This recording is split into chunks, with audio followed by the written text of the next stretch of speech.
Assalamualaikum warahmatullahi wabarakatuh. Perkenalkan, nama saya Muhammad Ramadan dengan NIM 22202091 dari program studi Pendidikan Agama Islam. Pada video kali ini saya akan mempresentasikan atau mereview beberapa surah di dalam Al-Quran, yang mana surah tersebut dibagi menjadi beberapa kelompok dalam makalah yang telah dipresentasikan oleh teman-teman kami di kelas. Nah, video ini diperuntukkan untuk nilai akhir, nilai ujian akhir semester 4 mata kuliah Quran Hadis bersama Ibu dosen pengampu Husna Lutfia MPD. Langsung saja kita masuk pada makalah yang pertama. Nah, pada makalah pertama ini mereka membahas tentang surah Al-Fatihah, surah Al-Falaq, surah Al-Ma'un, dan surah Al-Kafirun. Surah Al-Fatihah. Surah Al-Fatihah yang berarti permuka merupakan surah pertama di dalam Al-Quran. Nah, surah Al-Fatihah juga merupakan rukun salat. Tak sah salat seseorang jika ia tidak membaca surah Al-Fatihah. Surah Al-Fatihah ini memiliki banyak sekali nama di dalam Al-Quran. Mulai dari Ummul Kitab, Asy-Syifah, Al-Hamd, dan As-Sab'ul Samani, yang artinya 7 yang berulang-ulang. Surah Al-Fatihah juga memiliki kandungan doa. Terdapat pada ayat Ihdinas Siratal Mustaqim. Tunjukkanlah kami jalan yang lurus. Ini menunjukkan bahwa seorang hamba itu meminta kepada Rabb Allah Subhanahu wa taala jalan yang lurus. Apa itu jalan yang lurus? Yaitu jalan yang ditempuh oleh para nabi alaihissalam dan para salafus soleh. Selanjutnya surah Al-Falaq. Surah Al-Falaq yang memiliki 5 ayat merupakan surah 113 di dalam Al-Quran, yang berarti waktu subuh. Banyak ulama tafsir yang mengatakan bahwa surah ini terkandung dalam bagian surah Makkiyah. Nah, surah ini juga menjelaskan atau bagaimana cara kita berlindung itu hanya kepada Allah, seperti Qul a'udzu birabbil falaq, aku berlindung kepada Tuhan penguasa waktu subuh.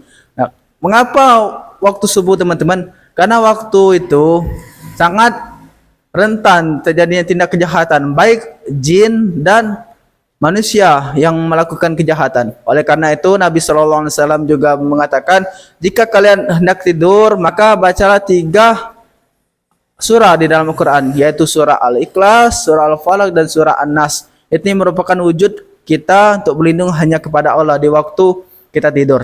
Selanjutnya surah Al-Ma'un. Surah Al-Ma'un yang berarti hal-hal yang berguna merupakan surah 107 di dalam Al-Quran, teman-teman. Nah, surah ini juga kalau dibahas, saya ingin membahas tentang fawailul lil musallin, ayat itu. Artinya celakalah bagi orang yang salat. Orang yang salat saja kata Allah celaka, apalagi orang yang tidak salat. Nauzubillahi min zalik. Selanjutnya surah Al-Kafirun. Surah ini merupakan urutan 109 di dalam Al-Quran, yang berarti orang-orang kafir. Nah, surah ini menjelaskan bahwa Nabi itu tidak akan menyembah apa yang mereka sembah. Karena kan pada saat itu kaum Quraisy ingin Nabi itu menyembah, setelah itu mereka menyembah. Maka Allah Subhanahu wa taala menurunkan ayat ini dan dibalaslah dengan ayat terakhir, lakum dinukum waliyadin, untukmu agamamu dan untukku agamaku. Juga ini berkaitan erat untuk kita. Jika kita memiliki teman yang maaf tuh non muslim ataupun beda keyakinan dengan kita jangan terlalu jauh untuk mengikuti mereka. Cukup toleransi dan tidak mencampuri urusan mereka. Kita lanjut untuk mereview makalah yang kedua pada kelompok 2. Nah, dalam kelompok 2 ini mereka membahas surah Al-Ikhlas, surah An-Nasr, surah Al-Kautsar, surah Al-Fil, dan surah At-Tin. Pertama, surah Al-Ikhlas. Mungkin ini surah yang menjadi favorit teman-teman ketika sholat sunnah ataupun ketika imam sholat tarawih. Nah, surat ini merupakan surah Makkiyah yang berisi tentang ketauhidan Allah Subhanahu wa taala, yang mana terlihat pada ayat pertama, Qul huwallahu ahad. Katakanlah bahwa Allah Subhanahu wa taala itu esa. Allahu samad, lam yalid wa lam yulad wa lam yakul lahu kufuwan ahad. Tidak ada kekuatan yang setara dengan Allah Subhanahu wa taala. memiliki 4 ayat, merupakan surah 112 di dalam Al-Quran. Selanjutnya surah An-Nasr. Nah, surah ini turun ketika terjadinya Fathu Mekah. Apa itu Fathu Mekah? Fathu Mekah ialah ketika terjadinya penaklukan kota Mekah. Setelah penaklukan kota Mekah itu, masyarakat Quraisy ataupun masyarakat Mekah berbondong-bondong untuk masuk agama Islam. Maka Allah Subhanahu wa taala berfirman, "Wa ra'aitan nasa yadkhuluna fi dinillahi afwajah," maka berbondong-bondonglah manusia masuk ke dalam agama Allah. Fasabbih bihamdi rabbika wastaghfir, maka bertasbihlah dengan menyebut nama Tuhanmu, innahu kana tawwabah, sesungguhnya Allah Maha penerima, Maha pengampun. Selanjutnya surah Al-Kautsar. Nah, surah ini merupakan surah terpendek di dalam Al-Qur'an, merupakan surah 108 di dalam Al-Qur'an urutannya. 3 ayat yang dimilikinya memiliki arti Telaga Kautsar. Nah, teman-teman perlu tahu di mana Telaga Al-Kautsar? Telaga Al-Kautsar itu berada di surga. Sabda Nabi SAW, apabila dari hambaku minum Telaga Kautsar ini, airnya, niscaya dengan izin Allah tidak akan merasakan haus selama-lamanya. Selanjutnya surah Al-Fil.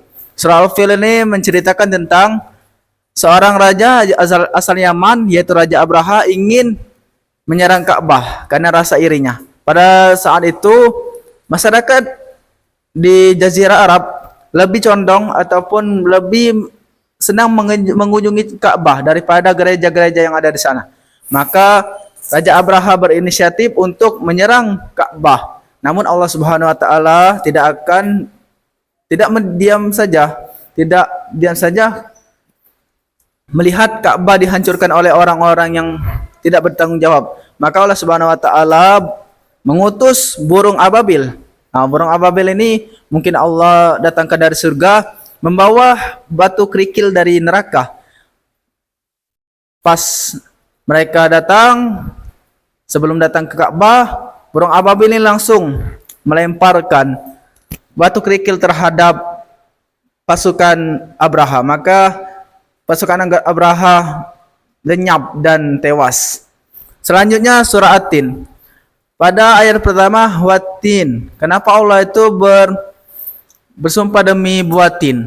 Buatin ini menurut para ahli kesehatan banyak memiliki kandungan kesehatan untuk tubuh kita, yaitu untuk menjaga pencernaan kita, seperti bisa mengobati diare, asam lambung ataupun Oke, kita lanjut untuk mereview makalah ketiga. Pada review ketiga ini saya akan membahas makalah ke-12 yang mana mereka membahas tentang surah Luqman ayat 13 dan 14. Setelah itu surah Al-Hujurat ayat 10. Langsung saja.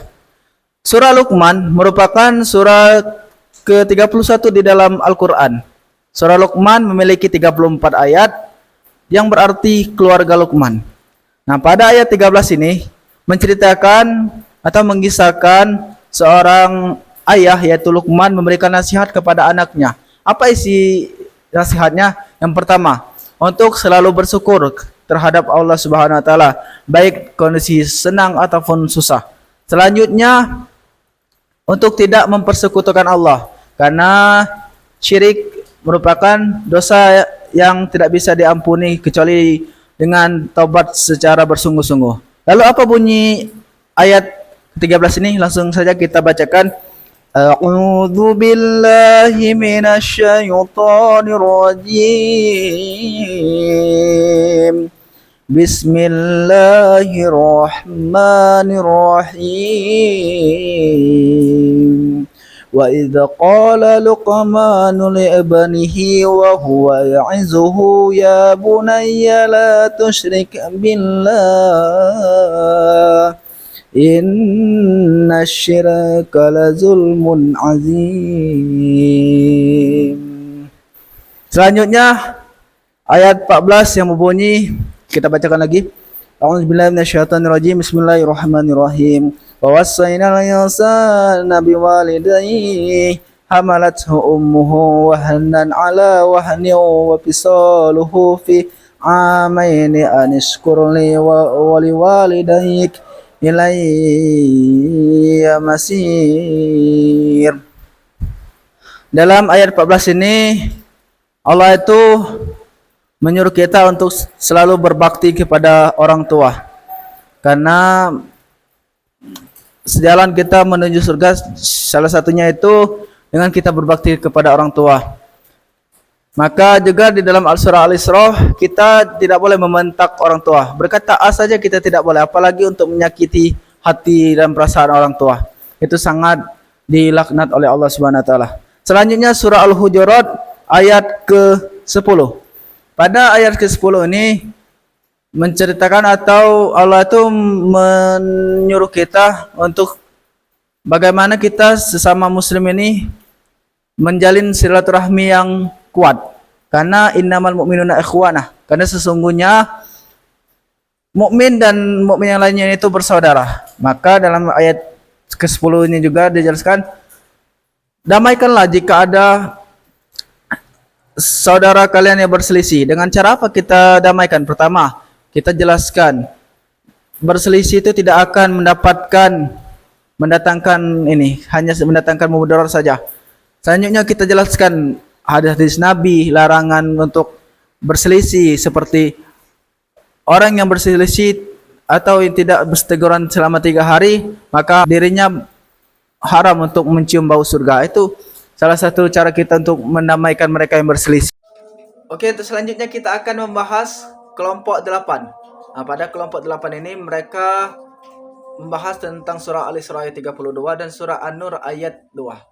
Langsung saja, surah Al-Isra ayat 32 ini menceritakan tentang larangan kita sebagai umat muslim untuk berbuat zina. Maka ada kiat-kiatnya kita untuk menjaga zina. Pertama, jauhi hal-hal yang bisa membangkitkan syahwat kita. Kedua, faktor lingkungan. Dan ketiga, penguatan akidah.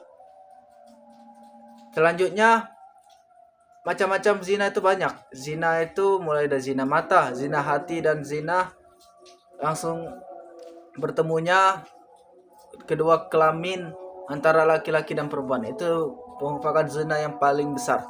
Zina juga merupakan dosa yang paling besar, dosa terbesar, sulit untuk dimaafkan kecuali dengan tobat yang secara benar-benar. Maka isi dari bunyinya yaitu wala taqrabuz zina, maka janganlah dekati zina. Selanjutnya surah An-Nur ayat 2. Langsung saja kita bacakan. Bismillahirrahmanirrahim. Wa az-zaniyatu waz-zani fajlidu kull lawahidim minhuma mi'ata jaldah wa la ta'khuzakum bihima ra'fatum dinillahi in kuntum tu'minuna billahi wal yawmil akhir wal yashhad 'azabahuma ta'ifatun minal mu'minin. Pezina perempuan dan pezina laki-laki deralah masing-masing dari keduanya 100 kali. Deranya itu maksudnya itu hukum atau baik dicambuk. Nah, kalau di Aceh itu dicambuk. Derahlah 100 kali dan janganlah kalian itu memiliki rasa kasihan terhadap mereka. Tegas, jangan takut-takut dengan mereka. Kepada keduanya mencegah kamu untuk menjalankan agama hukum Allah. Jika kamu beriman kepada Allah dan hari kemudian, hendaklah pelaksanaan hukuman mereka disaksikan oleh sebagian orang-orang yang beriman. Kalau di Indonesia hanya Aceh yang melaksanakan syariat ini. Kalau diterapkan di seluruh Indonesia, mungkin diskotik, apa itu tempat-tempat yang menjadi sumber zina tidak akan ada lagi. Semoga kita berdoa bisa diterapkan di seluruh Indonesia. Amin ya rabbal alamin. Oke, untuk pembahasan terakhir yaitu makalah kelompok 7, makalah kami sendiri. Nah, pada makalah kami sendiri ini kami membahas tentang surah Al-Anfal ayat 72 dan surah Al-Hujurat ayat 10. Pertama, surah Al-Anfal ayat 72. Surah Al-Anfal merupakan surah ke-8 di dalam Al-Quran, memiliki 72 ayat. Arti dari Al-Anfal adalah rampasan perang. Maka boleh kita bacakan ayat 72-nya yaitu Artinya, sesungguhnya orang-orang beriman berhijrah dan berjihad dengan harta dan jiwanya pada jalan Allah, serta orang-orang yang memberikan tempat kediaman dan memberi pertolongan kepada muhajirin. Mereka itu sebagainya merupakan perlindungan bagi sebagian orang yang lain. Orang-orang yang telah yang beriman tetapi belum berhijrah. Maka tidak ada kewajiban sedikit pun atas kamu untuk melindungi mereka sehingga mereka berhijrah. Akan tetapi jika mereka meminta pertolongan kepadamu dalam urusan pembelaan agama Islam, wajib atas kamu memberikan pertolongan, kecuali dalam menghadapi kaum yang telah terikat perjanjian antara kaum dengan mereka.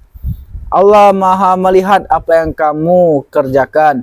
Jadi teman-teman, di dalam surah Al-Anfal ayat 72 ini bagaimana kita itu umat Islam pentingnya memahami jihad. Kalau di zaman Nabi dulu jihad itu dengan mengangkat senjata. Nah, zaman sekarang beda jihadnya. Kalau zaman sekarang kata Nabi, pernah ditanyakan oleh sahabat, apa jihad yang terbesar setelah ini, kata sahabat. Maka Nabi Muhammad menjawab, yaitu jihad melawan hawa nafsu. Mungkin kita teman-teman mahasiswa benarlah dalam mencari ilmu dan menuntut ilmu itu merupakan jihad juga, dan insya Allah mati dalam keadaan syahid.